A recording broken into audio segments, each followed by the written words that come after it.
શિક્ષણ અધિકારીમાં આવી છું અને મારો છોકરો નિત્યમ સ્કૂલમાં 5મા ધોરણમાં એડમિશન લીધું છે, કારણ કે એ આરટીમાં એનો નંબર લાગ્યો હતો, પણ મારી પોઝિશન ખરાબ હતી તો મેં તઈ ચોપડાના પૈસા વધારે હતા તો મેં છોકરાને 1 થી 4 એડમિશન લેવા ગઈ કે મને સર્ટી મારું પાછું આપી દો, તો એ લોકોએ મને સર્ટી આપ્યું નહીં.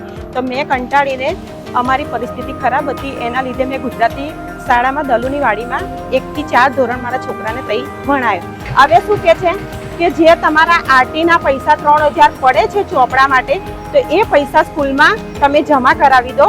તો મેં કીધું સાહેબ જમા કરાવવાના એ વાત બરાબર છે, પણ તમે એ પછી મેં કીધું તમે કહો છો કે 4 વર્ષના પૈસા બી તમારે જમા કરાવવા પડશે 12,000 ને આ 5મા ધોરણમાં ભણે છે એમ કરીને 15,000 રૂપિયા, તો હું સાહેબ કેવી રીતે? તો એ સાહેબ એવું કહે છે કે તમારે સર્ટી જોતું હોય તો હું કાઢીને આપું છું. મેં એવું કીધું કે શિક્ષણ અધિકારમાં હું જાઉં છું તો કે તમારે જઈ જવું હોય તો જાઓ, તમારે પૈસા તો આપવા જ પડશે.